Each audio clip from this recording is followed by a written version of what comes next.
J'ai à mes côtés Jean-Paul Morel, je le disais en introduction, vous êtes élu à la mairie du 2e arrondissement depuis 2001 et vous avez notamment été chargé de la voirie, des transports et des déplacements, de l'espace public et du sport, et c'est dans le cadre de ces précédentes missions que vous avez mené les projets que vous allez nous présenter ce soir. Ces projets que vous avez portés aussi en tant qu'habitant vous-même de cet arrondissement, père de famille et puis membre actif de ce qu'on appelle les associations de parents d'élèves. C'est vrai que c'est souvent comme ça qu'on se rend compte un petit peu des besoins des plus petits et donc qu'on se mobilise un petit peu.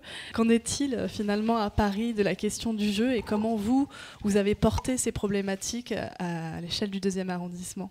Je vais commencer par faire un bref état des lieux, si vous voulez, puisqu'on parle d'offrir des espaces et on parle de la ville dense.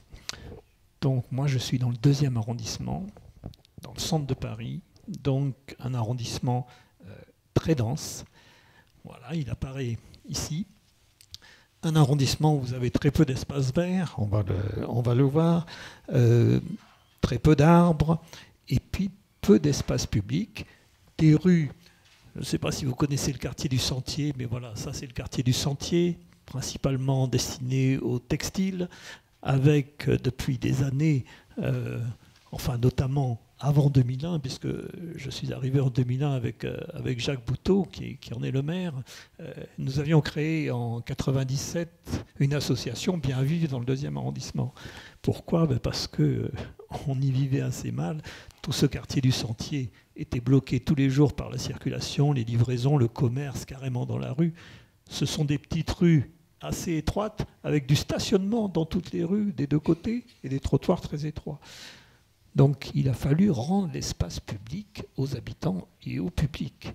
Et donc notre politique a été de diminuer la place de la voiture pour élargir les trottoirs, donc de supprimer des centaines de places de stationnement. Ça n'a pas été très facile au début, mais petit à petit, c'est devenu quelque chose d'automatique. Et aujourd'hui, quand on supprime du stationnement, on n'a plus aucune critique.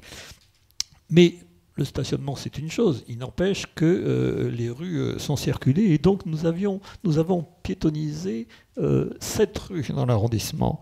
La rue Saint-Spire, la rue du Lit, la rue des Panoramas, la rue du Gousset, la rue Léon-Cladel, la rue Ménard. Ce sont des rues qui sont situées par ici. On a piétonnisé, mais piétonnisé complètement, c'est-à-dire avec des potelets qu'on appelle des potelets pompiers, qui sont au début et à la fin de la rue, et où il n'y a pas de circulation automobile. La circulation est uniquement en cas d'urgence, où là on enlève les potelets, où les pompiers peuvent rentrer, etc. Donc voilà, le but c'était de trouver des espaces. Et c'est ce que nous avons fait pendant plusieurs années. Vous signalez simplement, voilà, les espaces verts, un square, 2 squares pour tout un arrondissement. Un arrondissement où il y a 23 000 habitants, et où par contre, alors on parlait des âges tout à l'heure, on a 11 écoles primaires et maternelles, ce qui fait 1550 élèves, pas de lycée, donc les grands vont ailleurs. Un seul collège. Donc voilà, on s'adresse à une population de jeunes, comme on a vu tout à l'heure, des jeunes qui sont en école primaire et au collège, et des jeunes que j'ai donc fréquentés, comme vous le disiez, puisque mes enfants qui sont nés dans l'arrondissement ont fait leur scolarité dans le public dans l'arrondissement. Et donc pendant plusieurs années, je me suis occupé d'associations de parents d'élèves. C'est un peu ce qui m'a amené à me présenter aux élections avec Jacques Bouteau et à être élu en 2001. Alors, les espaces verts, je viens d'en parler.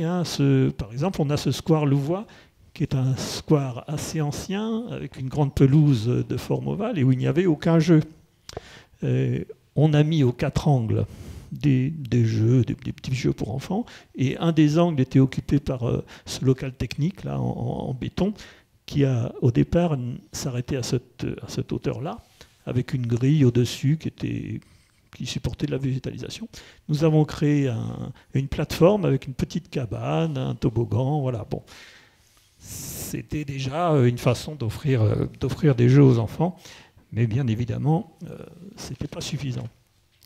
Et alors, avec ce contact que j'ai eu avec tous les enfants du quartier, notamment au collège, en 2007 à peu près, il y avait une rampe de glisse dans les halles, dans le jardin des halles. Et cette rampe de glisse, qui était provisoire, a été supprimée. Enfin, après, il y a eu des travaux.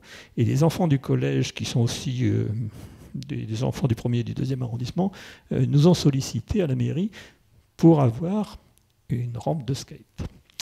Donc, bon, on en a parlé, et puis on s'est dit, on va essayer de faire quelque chose, mais on va falloir trouver un endroit. Et donc, nous avons identifié des rues dans l'arrondissement, et c'est les rues dont je vais vous parler ce soir, notamment la rue Léon Cladel, hein, c'est la première qu'on va évoquer, puis la rue Ménard et la rue Colbert. Et dans la rue Léon Cladel, nous avons décidé, alors vous la voyez vue d'en haut, là vous avez la bourse de Paris, hein, la bourse des valeurs, et la rue Léon Cladel, elle est entre la rue Réaumur et la rue Montmartre. C'est cette petite rue-là. Cette rue ne comporte que des bureaux, pas d'habitation. Donc on s'est dit, on va peut-être pouvoir faire quelque chose. Alors, je m'occupais aussi des sports à l'époque et j'avais des contacts avec des associations, notamment le CDRS 75, l'association de roller et de skate. Et on a imaginé avec les jeunes des aménagements, des modules, tout ça. Donc ils m'ont fait des petits projets avec de la pâte à modeler, on a fait des trucs. Mais bon, ça restait un travail d'amateur et on ne pouvait pas présenter ça comme projet. Donc on s'est adressé à un architecte du cabinet Constructo qui s'appelle Stéphane Flandrin, qui est un jeune homme skater, mais aussi architecte. Et c'est lui qui nous a proposé donc ce projet en zébra là, que vous voyez ici, que vous allez voir un peu plus précisément tout à l'heure. Ce que je voulais, c'est que la rue reste une rue. Donc il n'était pas question de faire un skatepark, de faire quelque chose de clôturé. Je voulais qu'elle soit ouverte. Et aujourd'hui, cette rue, c'est toujours une rue. Elle a une statue de rue de la voirie parisienne. Elle est ouverte à tous, mais on y a une activité ludique, une activité de glisse. Ce n'est pas que les skates, c'est les rollers, c'est le BMX, c'est la trottinette, hein, vous allez voir. Et puis, ce truc que vous voyez, il y avait du stationnement de ce côté, du stationnement de l'autre côté, une très grande traversée piétonne, là on la voit encore, hein, qui faisait plus de 20 mètres. Donc on a fait un trottoir ici et un trottoir ici, et on a entouré tout notre espace de glisse de 2 trottoirs. Voici le plan vu d'en haut.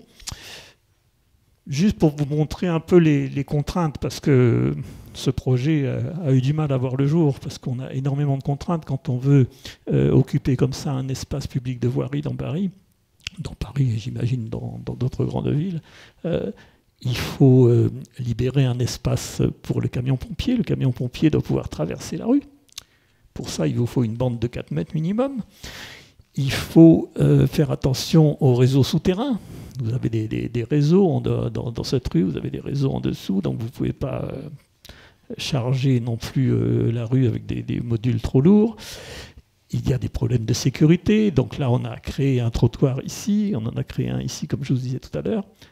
Je voulais garder la bordure du trottoir, qui fait 15-18 cm, pour arrêter les skates, justement, pour pas que les skates débordent et reviennent dans la rue Montmartre et dans la rue Réaumur. Bon, on en reparlera tout à l'heure. Le principal souci au départ, en fin de compte, pour moi, c'était l'acceptation du projet par les architectes des bâtiments de France. Parce que là, je me suis dit, ça va être difficile quand même. Ça va être difficile dans une rue haussmannienne, avec les bâtiments, là, vous les avez vus et vous les verrez tout à l'heure.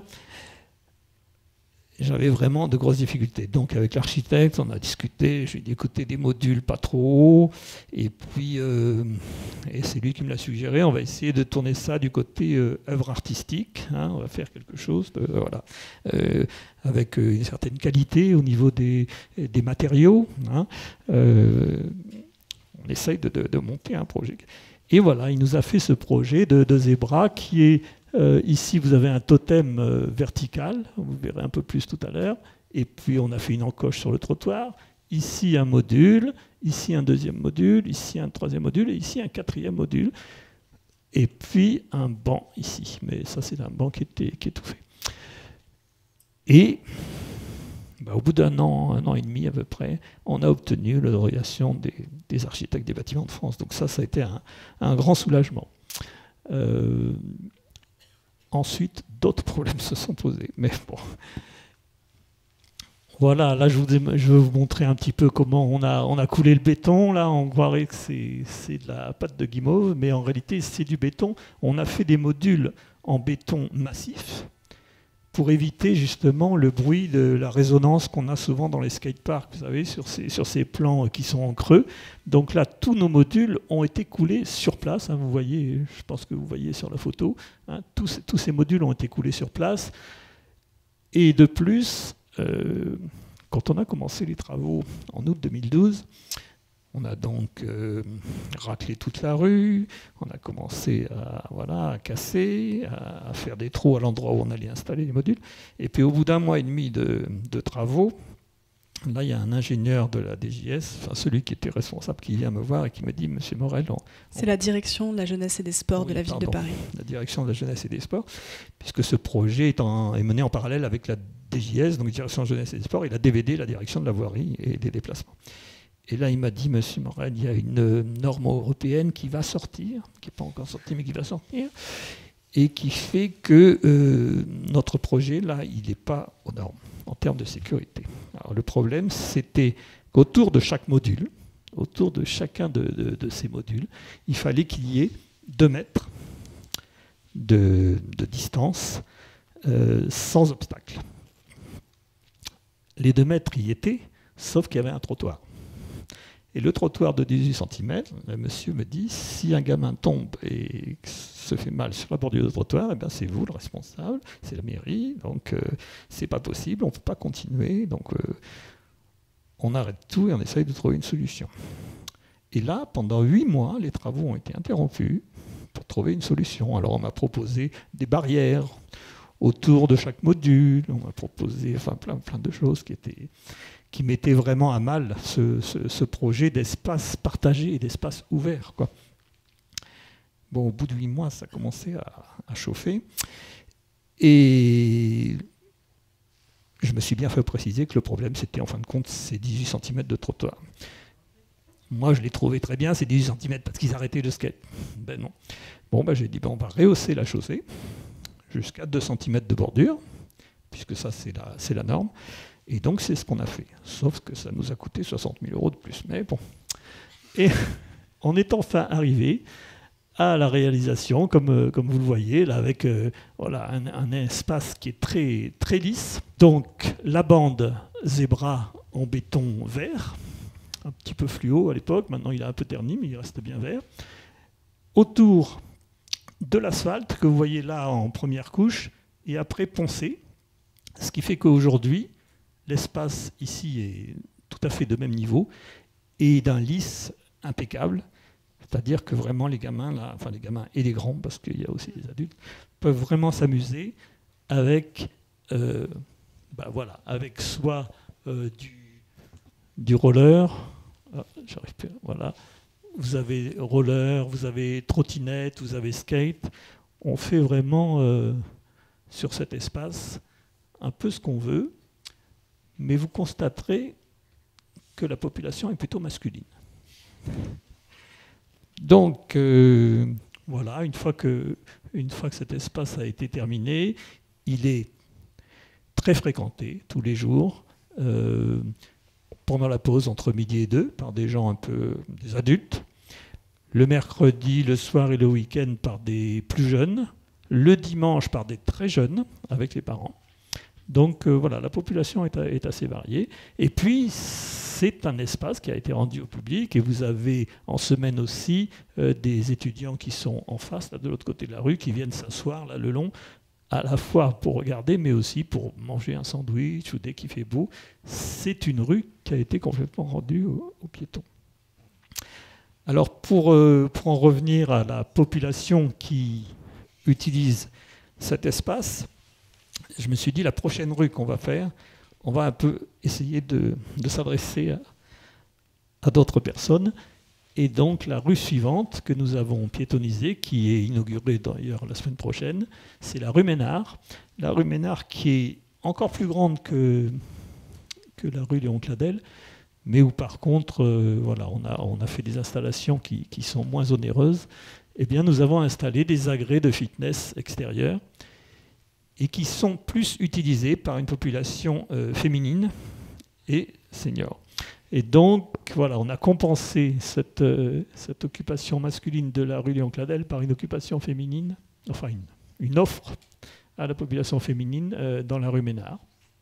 J'y vois régulièrement des jeunes filles, donc ça fait plutôt plaisir parce que c'est vrai que rue Léon Cladel, sur 10 jeunes, vous avez 8 garçons et 2 filles, quoi. Donc c'est un peu, voilà, c'est un peu discriminant.